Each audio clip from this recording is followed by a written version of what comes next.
Avisala, this is Ashanti, the unofficial Encantadia podcast. In this live discussion, we and the Encantadics talked about Direct Mark Reyes, his legacy, and our aspirations in the new era of Encantadia as we say Avisala and hello to Encantadia's new directors, Rico Gutierrez and Enzo Williams. Avisala Eshma for tuning in.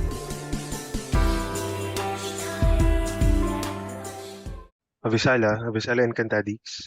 The whole Encantadia Saga team is with us tonight, as well as some fervent fans from X.com as well as on Facebook. So if you are willing to take part in the discussion, air your sentiments about, this hot topic, hot issue sa Encantadic community, please feel free to join the Zoom meeting. So actually when this news broke out, alam ko nang marami talagang magiging affected dito sa balitang ito, no? Kasi for the longest time, we have a constant, I would say, trifecta of showrunners, yung Holy Trinity na tinatawag na showrunners natin, in the person of, syempre, the creator, si Madam Suzy, Suzette Doctolero, and then the director, si Direk Mark, and lastly, the concept creator, si Sir Noel, right? So ever since 2005, during the conception of Encantadia, sila na talaga yung matuturing na showrunners.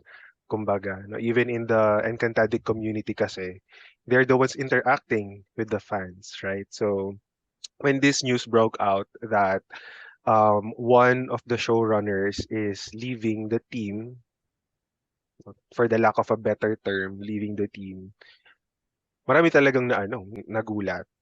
Kabilang na ako dun, no? So, never in my life did I imagine that Direct Mark will be replaced as the main director of Encantadia, no? Siguro, naisip ko lang na baka pwedeng magkaroon ng mas younger na katandem si Direct Mark, but definitely not someone who will be taking the reins from him. Kayo ba? What was your reaction? Syempre nung nabasa ko yung news about Derek Mark na mag-step down siya as the director for Sangre. So sobrang nakakagulat siya.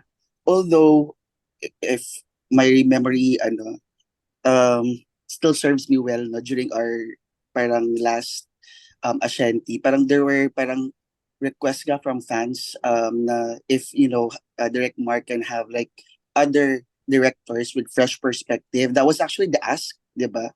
But having Direct Mark to really step down, this is actually like a big change. Kasi it will be not just like a fresh perspective, but it's a different approach totally, right?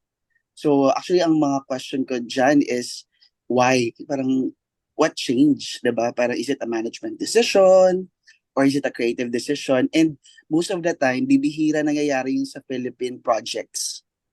I think yung pinaka nagiging or pinaka recent na naalala ko was actually Darna, no? Nung the film, it was Mhm. 'di ba nagpalit-palit ng directors until naging Mhm. years siya due to the pandemic, and then even with as a TV series, nagkaroon din ng iba't ibang parang there are changes that happen because of creative decisions. So as a fan of Encantadia and Sangre, there were instances during that time na nabasa ko yung news na parang, wait, ano mangyayari sa show? Masashelve ba siya? Will there be like revisions sa scripts? Tapos nung nakita ko yung list of the new directors, napag-google ako agad, parang ano yung mga recent projects or ano yung mga projects ng dalawang directors na to. And there were some good ones na, I'm not saying that there were bad ones na, but kumbaga yung notable, I think there were fantasies for Direct Enzo ata. And for Direct Rico, kilala ko lang siya nung nag-Itbulaga siya or something, and siya ng isang sa KMJS. But we should welcome naman fresh perspectives. This I did tweet or post last night sa X where I was very surprised that there were a lot of fans and even the silent fans na yung mga bashers na parang hati kasi sila doon sa news, Mhm. and even myself na parang what are the good and bad impacts of this particular change? Kasi if you wanna know na ano na parang fresh perspective, having new directors, they can actually bring unique styles, and they can offer fresh interpretations of the Encantadia universe, 'di ba?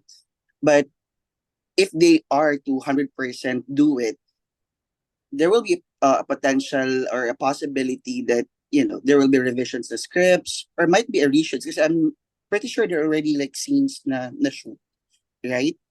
Um, and then paano yung ano no, syempre i-consider natin yung cost ng production, kasi it's a big project na in-anticipate for GMA7. So if there will be some changes, so mapupush back ba yung timeline ng pagpapalabas for 2025. So yun yung mga una kong naisip, and I'm not sure if the people listening or the fans listening right now, if it's the same, no? And even you guys sa Ikadaya Saga, kasi parang nung lumabas yung news na yun, parang nakakagulat, kasi parang nung una naghantay kami ng mga at least hints or updates about at the show. Tapos biglang ang sumunod na lumabas ito, yung parang hala, akala namin na nahimik yung Encantadia or the production ng Sangre, because they're really preparing for this. Biglang boom, they dropped the bomb like that. So it was really surprising. So a lot of questions, a lot of assumptions. And I'll be ano na, honest. I've been stalking Direct Mark's Instagram's page, because I was really curious of what happened, and I believe he has a big project coming. Mhm. So parang medyo may bittersweet ako for the situation, kasi di ba parang Direct Mark is the emery of the realm, no, na Encantadia, alongside Mr. Suzette and Sir Noel. So sino si Direct Enza, Direct Rico with this? Sila ba si Banak ba? Ganun, charot. Siguro to say the least, nakakagulat talaga siya. Again, I myself did not expect to kasi si Direk Mark, aside from being the one of the longtime showrunners ng Encantadia, he has been with GMA for the longest time na rin, right? He's one of GMA's in-house directors na eh. No, and Encantadia is not only his project before, apakadami ng Telefantasia, teledrama na dinirect ni Direct Mark, no. Apart from Encantadia, he also did yung next big telefantasia ng GMA after Encantadia Pag-ibig Hanggang Wakas. Siguro young kids and teenagers back then definitely remember Atlantica, right? So that Yes. was the next big project, and si Direct Mark din yung director noon. So since we are turning the page, no, to a new chapter for Encantadia as a saga, no, since meron tayong sequel next year in the form of Sangre, and we are siguro saying goodbye for now to one of its showrunners since 2005. Let's do a roundtable and just answer the question, what was your favorite contribution ni Direct Mark sa Encantadia? Apart of course from doing the direction himself, kasi that's his job, di ba? So, because we know Direct Mark in the Encantadia community, alam natin yung style niya, etc. No? What's your favorite thing about him within the Encantadia community or within Encantadia itself? I think he Mm. is one of the most, um, kumbaga parang siya yung nagbibigay ng ano, ng mga hint kung ano yung mangyayari. Lalo na noong 2016. I mean, sobrang Mm. na-maximize niya Mm. yung soft med nung 2016, because apparently siya yung nagko-comment, siya yung nagbibigay ng tease, or siya rin yung nagbibigay na kung ano yung possible na mangyari. So, ayun yung pinaka gusto ko nung 2016. And then apparently siya rin yung um nag kumbaga parang talagang sinasagot niya. Kumbaga parang he reads a lot. He reads a lot of comments, and then both positive and negative. And I think naman minamanage niya to balance it out. And yun, yun yung pinaka natatanda ko sa kanya in terms of sa 2016 Encantadia, kasi technically silang tatlo naman ma-answer, pero si Direct Mark yung talagang parang hands-on siya, which is apparently parang ako nagugulat ako kasi alam ko nagte-taping siya eh. So parang parang, ay, kaya niya pong pagsabayin na sumagot, magbigay ng tease, at the same time, mag-direct nung Enka. And I think creative naman siya in terms of how he directs the Encantadia. And in terms naman sa 2005, kasi may mga merch dun eh. So I'm not sure if he's one of the people behind on deciding the merch. And I think same din siguro sa 2016. It's just that yun nga, mas na-maximize niya yung yung behind the scenes sa Enka. Hindi, actually in Sangre, siya yung nagbibigay, 'di ba? Parang siya yung mas unang nagtitis sa atin, nasaan na ba yung kwento, ganyan ganyan. So, yun yung parang hindi magiging same pa siya. Magiging same pa siya ngayon. So, yun yung siguro yung pinaka parang I don't know if mami-miss ko or yun yung doon ako natuwa na yung how he handles the fans and kumbaga parang abot kamay kasi siya. Parang gano'n, 'di ba? So, yun. One of the creator siya then ay pwede ko palang makausap yung director. Pwede ko palang maka-interact yung director. So, ayun. For me, I think in terms of pinakatumatak sa akin sa Encantadia 2016, since I don't really, wala akong masyadong memories sa 2005 version. But for 2016 version talaga, I think yun talaga yung Mhm. pinaka-memorable sa akin is the show itself na super creative. I think in terms of visuals, talagang they went all in. Something na hindi natin nakikita usually sa Philippine TV. So, there's a specific scene din that talagang sobrang na-excite ako nung nakita ko siya, which is yung fight ni Emre and I think si Bathalumang Ether. Nung naging tumangkad sila, sobrang laki nila. If anyone remembers that scene, Yung talagang sobrang, para silang naging mga Ultraman, Dage. yes, Yeah. yes, exactly, yun. Talagang yun nga, parang it reminded me nung mga shows like Power Rangers or yung mga similar ones, yung mga ganong genre ng Japanese shows. Super excited ako. I'm like, okay, what if magkaroon tayo ng Voltes 5 type of thing? And then yun nga, years later, nagkaroon tayo ng, Voltes 5 Legacy. With also Direct Mark directing the show. So, super, talagang natikol yung imagination ko nung show na yun, ng Encantadia 2016. There's a lot of visuals din. Meron din yung fight ni Amihan with Batulumang Ether ulit. So, ayun, di ba? Yung mga ganun type of scenes na talagang super nakaka-excite for me. So, yun yung, I think, the best parts or like the most memorable things about Direct Mark that talagang tumatak sa akin. Kasi yun yung one of the things that really made it exciting for me yung show. So, yeah, and I agree din with TL, yung pagiging active niya and the others as well. Sila Sir Noel, tsaka uh, si Ma'am Suzy. So, yung pagiging super active nila, I think that's one of the things na super nagustuhan ko sa fandom ko, sa Encantadia. Super active natin sa social media. There's a lot of discussions. Mhm. And yeah, yun nga. And di naman magyayari yung ganong type of super active community kung hindi rin supportive yung creators themselves. And yeah, for me, ayun, for my most memorable things na kinontribute ni Direct Mark are those things. Just wanted to highlight my observation from both of your answers ng TL. Kasi you mentioned things about visuals, 'di ba, going all out, and the way they interact or si Direct Mark, how he interacts with the Encantado community and the fans. And siguro, I would probably highlight one thing that I like about Direct Mark in relation to that is siguro it's all coming from the fact that Direct Mark is also a fan himself. Not of Encantadia necessarily, He knows how to be a fan. He knows the feeling of being a fan because si Direct Mark, he is a student of pop culture. Diba? He's a self-confessed geek. I think one of his favorite franchises is Star Wars, no? And I think I'm seeing things about Marvel din, no? But si Sir Noel din kasi yung mas, inclined sa mga superheroes in international franchises. But Direk Mark is a self-confessed geek, all right?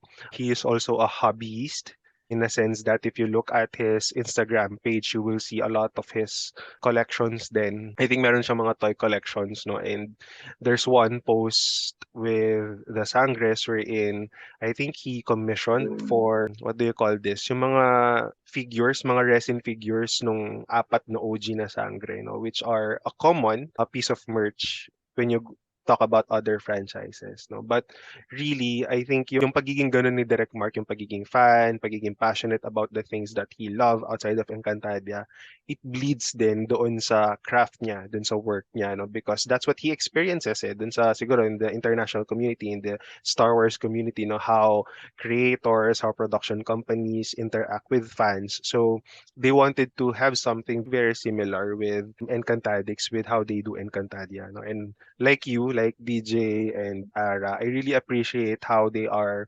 very approachable. I know some of us in the community, in the Encantadic community, had the pleasure of even, having private messages with Direct Mark, no? Sometimes I see screenshots over social media na ito yung and I'm pretty sure there's been a lot of memos and NDAs na na-break in that manner.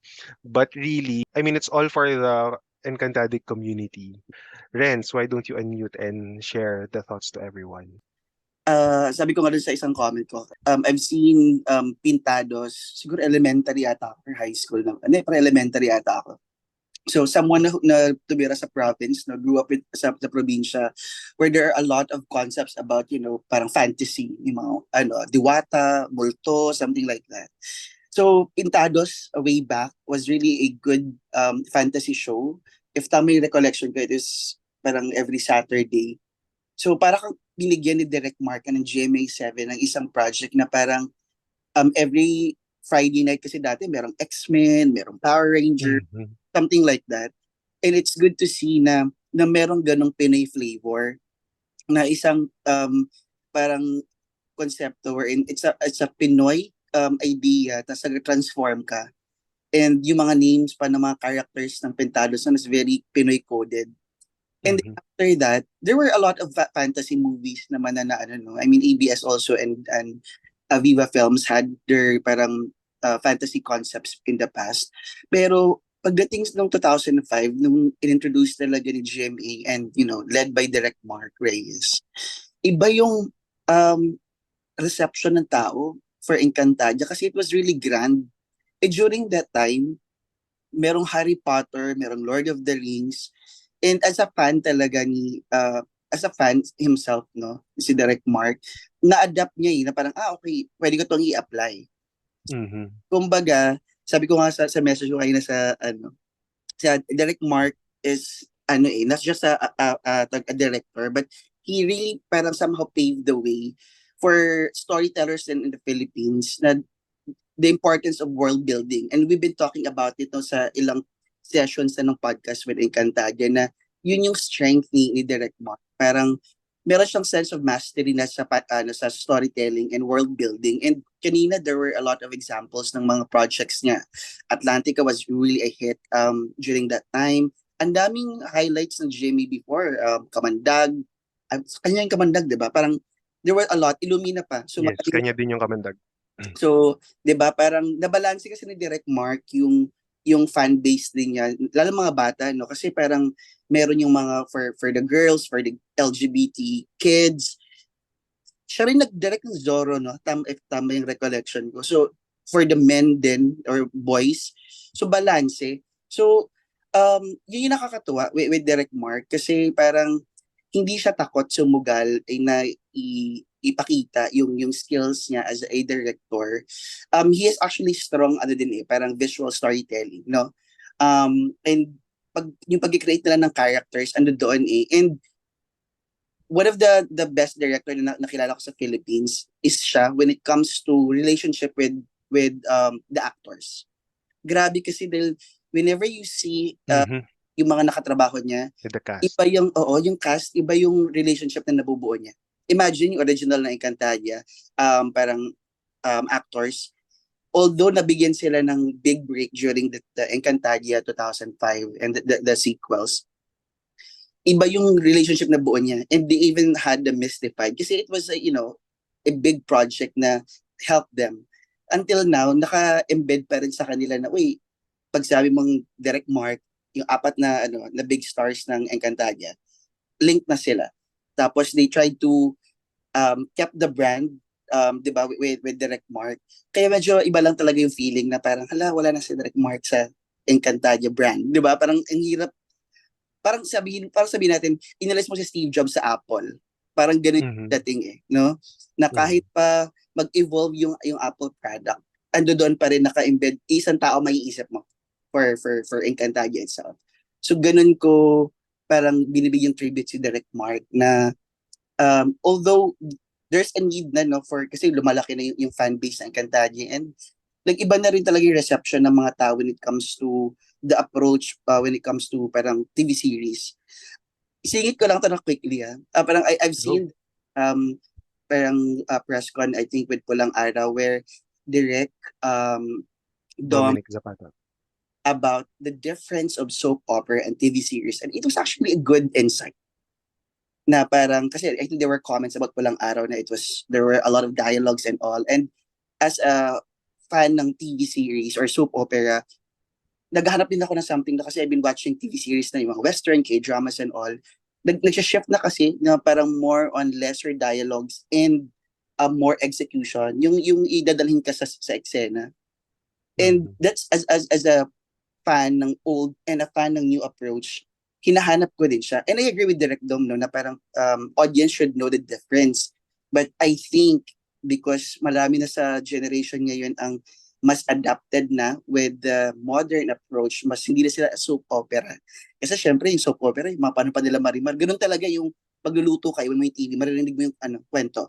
Right? And I support that. Pero I think sa project like Encantadia, we need more visuals than dialogues yun yung so there is like a bittersweet on this situation and I really salute Derek Mark for his contribution in paving the way for Philippine TV when it comes to world building especially for fantasy genre and sabi nga lagi ng mga Gen Zs no parang Derek Mark parang ang tawag nito he walks so others can run yung mga ganon so Mhm. I wish Direct Mark more blessings and success sa mga projects pa niya. So that's it for me.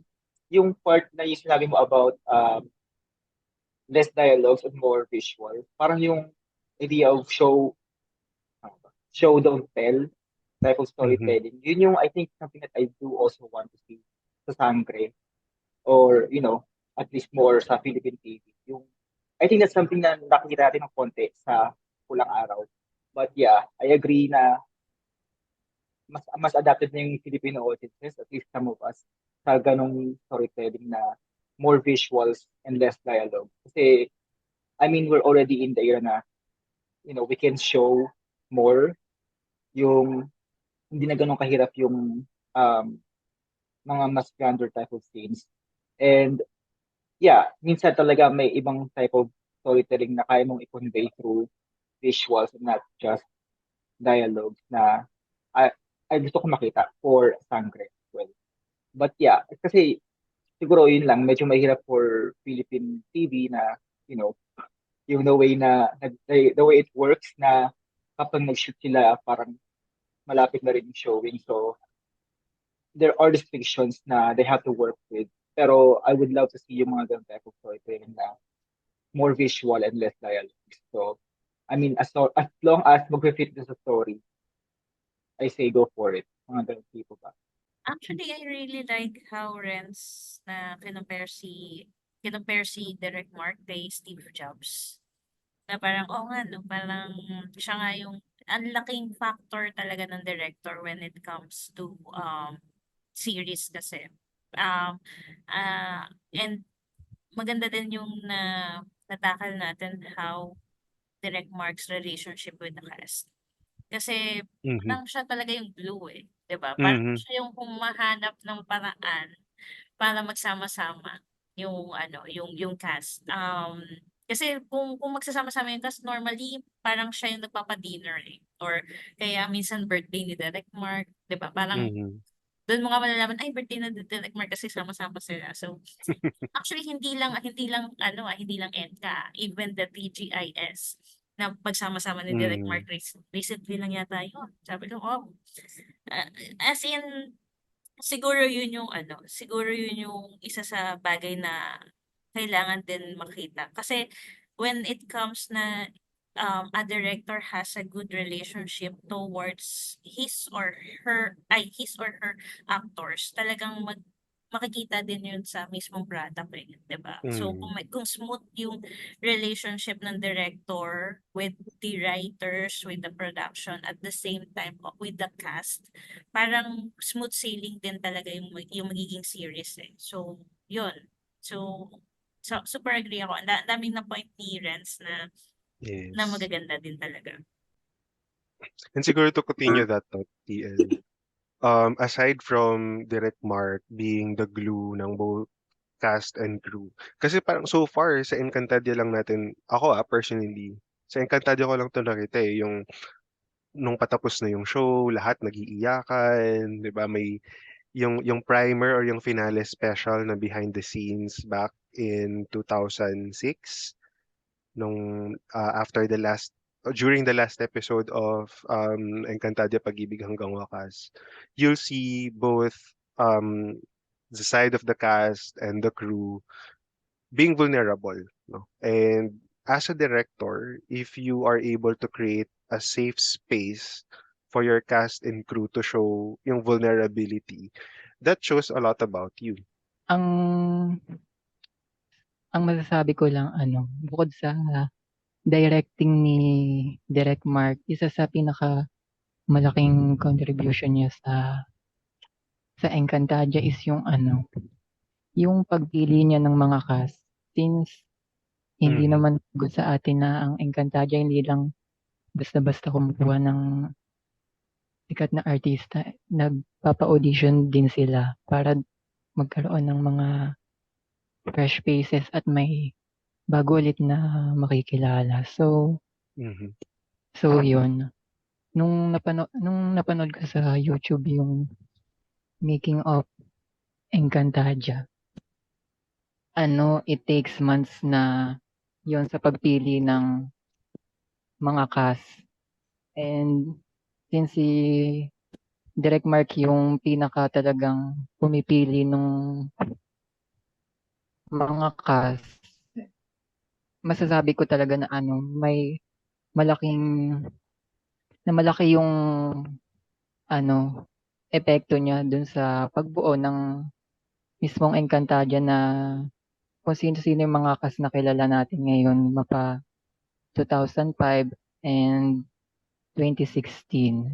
Go. Guys, tama naman yung sinasabi ni Anthony, but hindi lang naman si Direk Mark yung nag-decide for the whole cast. Correct. Direk Mark is Yes. one of the One. people na kikilatis sa mga nag-audition. It's not just him. No? So let's just clarify that. It's not just Direk Mark. But Yes. yes, thank you, Anthony, for Mhm. your comment, insight.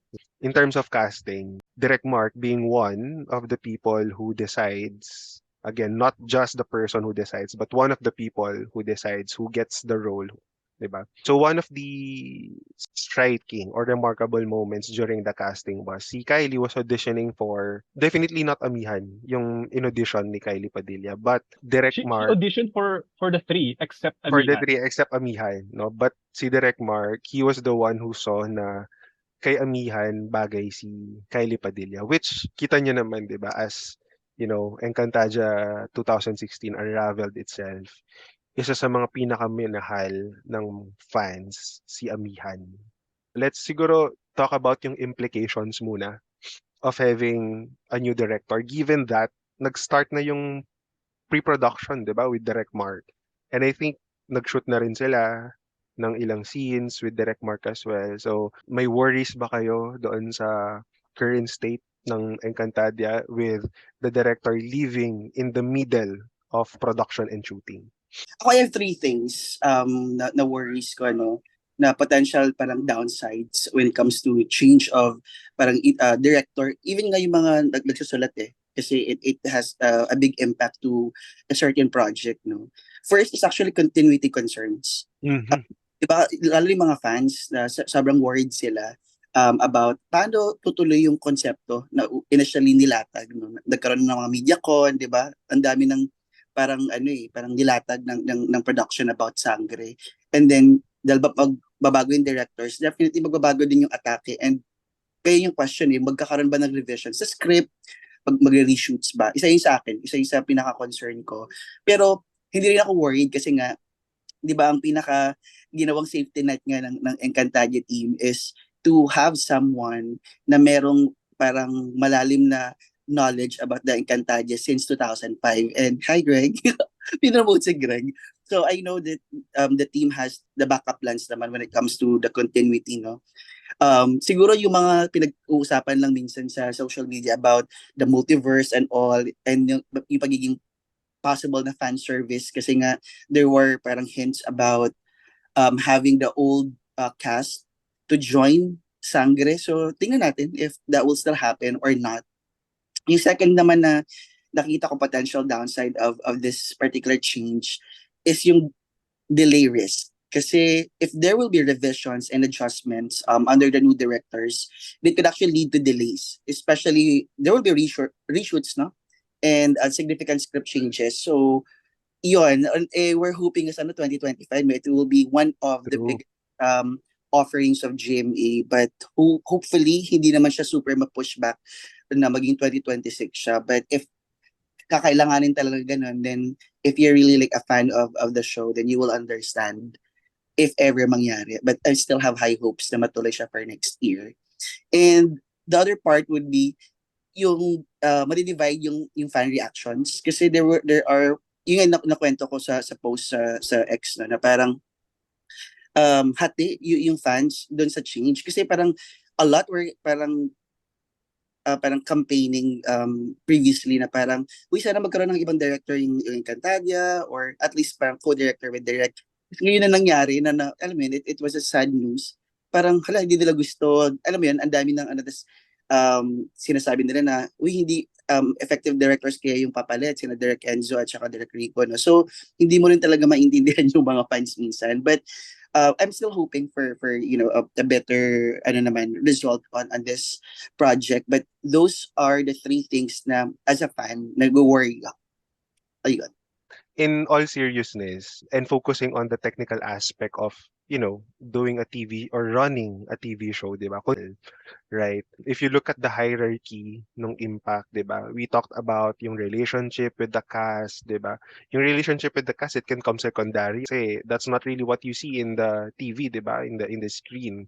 But yung continuity, those are gonna be things that impact the show itself. It's something that you will obviously see and notice dun sa final product, dun sa TV show, right? So sabihin lang natin, hypothetically speaking, no? The new director is not fond of animatronics. Di ba? Hindi siya fond sa mga ganong practical effects. Even yung animatronic na email, di ba? If the next director is not fond or is not a fan, or he wants to do a different execution of email, di ba? So that's what you call continuity, yung parang iba yung iba yung implementation, iba yung execution, no? And for a very visual, for a very production heavy show like Encantadia, malaking bagay yung continuity. If you're familiar with Zack Snyder's Justice League na napasa kay Joss Whedon, that's it. That's basically what we're talking about, I think, Yes. no? Yung vision ni Zack Yeah. Snyder is naging vision ni Joss Whedon. So iba yung naging output for that Yeah. film. From a very dark and gritty na vibe ng Justice League, naging Marvel-esque yung Justice League because of Joss Whedon, diba? When it comes to continuity kasi, it's always the vibe and the vision, no? Pinaka-recent example niyan is Widow's War. Iba yung atake ni Derek Zig when he was doing the show, and then I know that because he was busy with a certain project, nagkaroon ng ibang director, di ba? And in the middle of the show, makikita mo yung difference. I'm not saying it was a bad output. It was still a good one.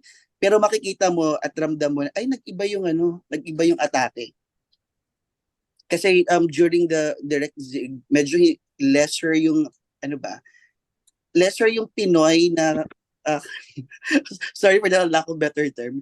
Medyo alam mo yung kanal na awayan when it was direct zig, and nung iba na yung nag-handle nung ibang episodes, nakita mo nagbardagulan na yung mga characters. Ganun siya.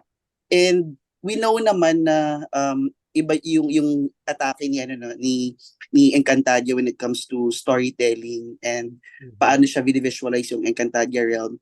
It may be a positive pag sabihin natin sa continuity may iba yung vision. Yun nga kanina parang pwede yung fresh perspective ng new directors would be a good or a possible downside. So we can just hope for the best.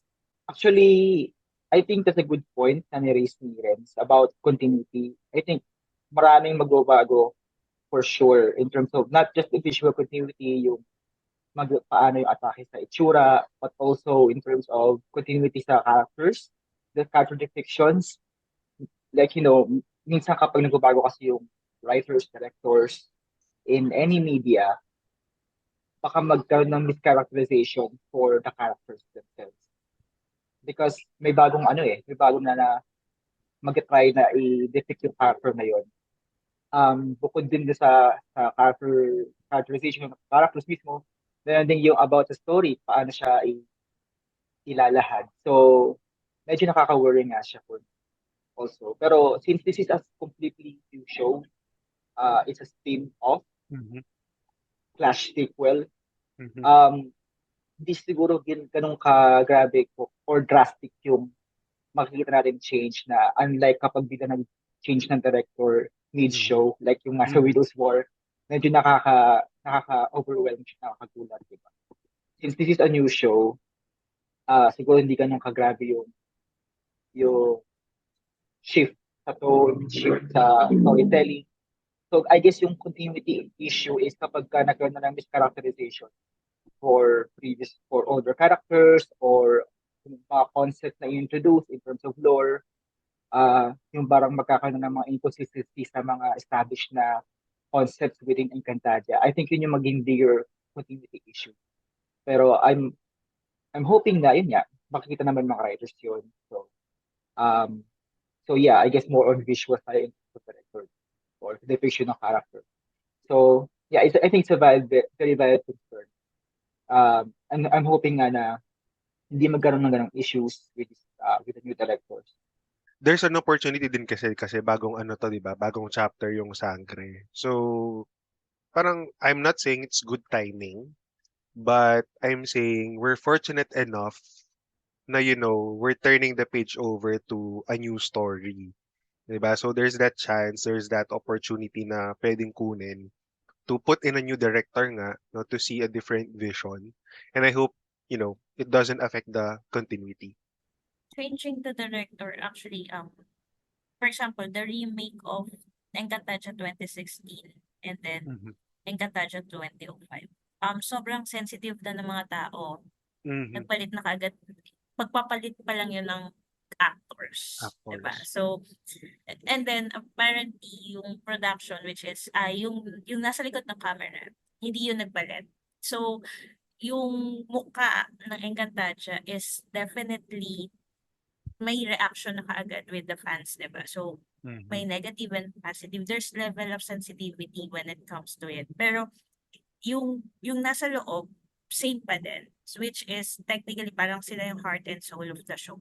So, yun yung medyo nakaka-worry. And at the same time, kasi director is the connection of the production or the people behind and the actors. So, yun yung medyo kailangan din talagang ma-work. And apparently, di ba, yung directors is the captain of the ship. Siya yung last say kung paano nga ba gagawin yung isang series or isang film. So, sobrang bigat.